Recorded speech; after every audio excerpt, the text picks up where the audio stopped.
بسم اللہ الرحمن الرحیم۔ درس حدیث سبق نمبر 19 مسجد کے آداب۔ حضرت عبداللہ ابن عمر رضی اللہ تعالیٰ عنہما فرماتے ہیں کہ ایک دن نبی کریم صلی اللہ علیہ وسلم خطبہ دے رہے تھے، اچانک آپ کی نظر مسجد کے قبلے کی طرف والی دیوار پر پڑ گئی جس پر کسی نے تھوک دیا تھا۔ اس کی وجہ سے آپ صلی اللہ علیہ وسلم لوگوں پر ناراض ہوئے اور پھر اسے کھرچ کر صاف کر دیا۔ راوی کہتے ہیں، روایت کرنے والے کہتے ہیں کہ مجھے خیال پڑتا ہے کہ انہوں نے یہ بیان کیا تھا کہ پھر آپ نے زعفران منگایا اور اس جگہ پر لگایا اور فرمایا کہ جب تم میں سے کوئی شخص نماز پڑھتا ہے تو اللہ تبارک و تعالیٰ اس کے سامنے ہوتا ہے، اس لیے اپنے سامنے تھوکا نہ کرو۔ حضرت جابر رضی اللہ تعالیٰ عنہ سے روایت ہے کہ نبی کریم صلی اللہ علیہ وسلم ہماری مسجد میں تشریف لائے اور آپ کے ہاتھ میں کھجور کی خشک ٹہنی تھی، تو آپ صلی اللہ علیہ وسلم نے مسجد کے قبلے والی دیوار پر تھوک دیکھ لیا۔ آپ صلی اللہ علیہ وسلم وہاں تشریف لے گئے اور کھجور کی پرانی خشک ٹہنی سے اس کو خرچ کر نکال دیا۔ پھر ارشاد فرمایا کہ تم میں سے کون اس بات کو پسند کرتا ہے کہ اللہ تبارک و تعالیٰ اس سے اعراض کرے؟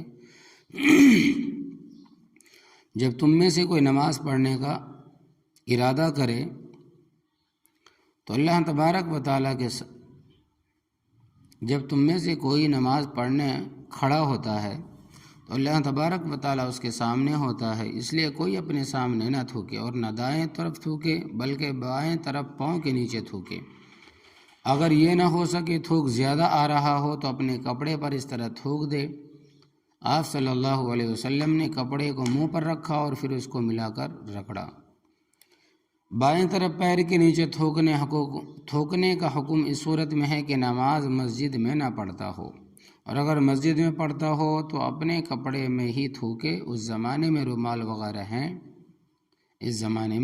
وغیرہ ہیں اور دائیں طرف تھوکنے سے ممانعت کی وجہ ابو سعید خدری رضی اللہ تعالیٰ عنہ سے روایت میں ہے کہ فرشتہ دائیں طرف ہوتا ہے۔ سامنے تھوکنے سے ممانعت کی وجہ ادب کی رعایت ہے کہ اگرچہ اللہ تبارک و تعالیٰ جہت سے پاک ہے اور فرشتہ سے مراد کیا تو کرامن کاتبین کے علاوہ وہ فرشتہ ہے جو نماز کے وقت نماز کی تائید کرنے اس کی دعا پر آمین کہنے کے لیے حاضر ہوتا ہے، لہذا نمازی پر اپنے مہمان کا اکرام واجب ہے، یہ اس سے مراد کرامن کاتبین ہے۔ اور دائیں طرف والے فرشتے کو خاص کیا اس کی بائیں طرف والے پر فضیلت ظاہر کرنے کے لیے، جیسا کہ دائیں طرف افضل ہے بائیں طرف سے اور رحمت کا فرشتہ افضل ہے عذاب کے فرشتے سے۔ حضرت ابو سعید خدری رضی اللہ تعالیٰ عنہ سے روایت ہے کہ نبی کریم صلی اللہ علیہ وسلم نے ارشاد فرمایا، جس نے مسجد سے کوئی تکلیف دہ چیز نکال دی اللہ تبارک و تعالیٰ اس کے لیے جنت میں ایک محل بنا دے گا۔ حضرت حذیفہ رضی اللہ تعالیٰ عنہ سے روایت ہے کہ نبی کریم صلی اللہ علیہ وسلم نے ارشاد فرمایا کہ جو قبلے کی طرف تھوکے قیامت کے دن اس حال میں آئے گا کہ اس کا تھوک اس کی آنکھوں کے سامنے لگا ہوا ہوگا، یعنی چہرے پر ظاہر ہوگا۔ ابن عمر رضی اللہ تعالیٰ عنہ کی روایت میں ہے کہ قبلے کی طرف تھوکنے والا قیامت کے دن اس حال میں اٹھایا جائے گا کہ اس کا تھوک اس کے چہرے پر ہوگا۔ حضرت سمرہ بن جندب رضی اللہ تعالیٰ عنہ کہتے ہیں کہ نبی کریم صلی اللہ علیہ وسلم نے ہمیں حکم دیا ہے کہ ہم اپنے محلوں میں مسجد بنائیں اور انہیں صاف ستھرا رکھیں۔ حدیث کے لفظ کا علماء نے ترجمہ یہ بھی کیا ہے کہ گھروں میں، اس اعتبار سے حدیث کا مطلب یہ ہے کہ ہمیں نبی کریم صلی اللہ علیہ وسلم نے حکم دیا ہے ہم اپنے گھروں میں مسجدیں بنائیں، گھر کے ایک حصے کو مسجد کے لیے مخصوص کر دیں، جس کو مسجد کی طرح صاف ستھرا رکھیں۔ حضرت عبداللہ ابن مسعود رضی اللہ تعالیٰ عنہ نبی کریم صلی اللہ علیہ وسلم کے ساتھ مسجد میں جماعت کے ساتھ نماز ادا فرماتے اور نوافل گھر میں آ کر ادا فرماتے، وہ کام جن کا مسجد میں کرنا جائز نہیں۔ حدیث شریف میں ہے کہ مسجدیں صرف اللہ تبارک و تعالیٰ ہی کے لیے ذکر کے لیے بنائی گئی ہے، پس جو کام بھی ذکر اللہ کے متعلق نہ ہو اس کا کرنا مسجد میں جائز نہیں ہوگا، کیونکہ اسے مسجد کی ویرانی ہے۔ فقہا نے لکھا ہے کہ جو شخص اجرت پر یعنی تنخواہ لے کر علم دین پڑھاتا ہو اس کو بھی مسجد میں بیٹھ کر پڑھانا منع ہے۔ اسی طرح کسی ایسی چیز کا اعلان کرنا جو مسجد سے باہر کھو گئی ہو منع ہے۔ اسی طرح اپنی تجارت کا اشتہار مسجد میں تقسیم کرنا منع ہے۔ مسجد میں قبلے کی جانب اشتہار یا تب مختلف کیلنڈر آویزاں کرنا مکروہ ہے، اس سے نماز کی توجہ منتشر ہونے کا قوی اندیشہ ہے۔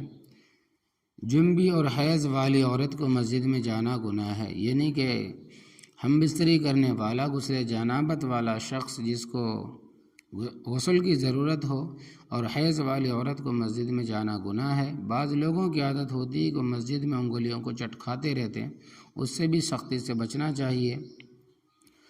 یا اللہ ہم سب کو نبی کریم صلی اللہ علیہ وسلم کی سچی محبت عطا فرمائی اور ہمیں اپنے بچوں کو بھی آپ صلی اللہ علیہ وسلم کی محبت اور اس کے تقاضے سکھانے کی توفیق عطا فرمائیے۔ یا اللہ ہم سب کو اپنی عقائد، عبادات، معاملات، معیشت، معاشرت اور اخلاق میں علماء حق کی تعلیمات کے مطابق درست کرنے کی فکر نصیب فرمائیے۔ یا اللہ ہم نے آج احادیث مبارکہ سے دین کا جو علم حاصل کیا ہے اس کو صحیح انداز میں محبت و حکمت سے دوسروں تک اور خاص طور پر اپنے گھروں میں پہنچانے کی توفیق عطا فرمائیے، آمین۔ اللہم صلی علی محمد وعلی آل محمد کما صلیت علی ابراہیم وعلی آل ابراہیم انک حمید مجید۔ اللہم بارک علی محمد وعلی آل محمد کما بارکت علی ابراہیم وعلی آل ابراہیم انک حمید مجید برحمتک یا ارحم الراحمین۔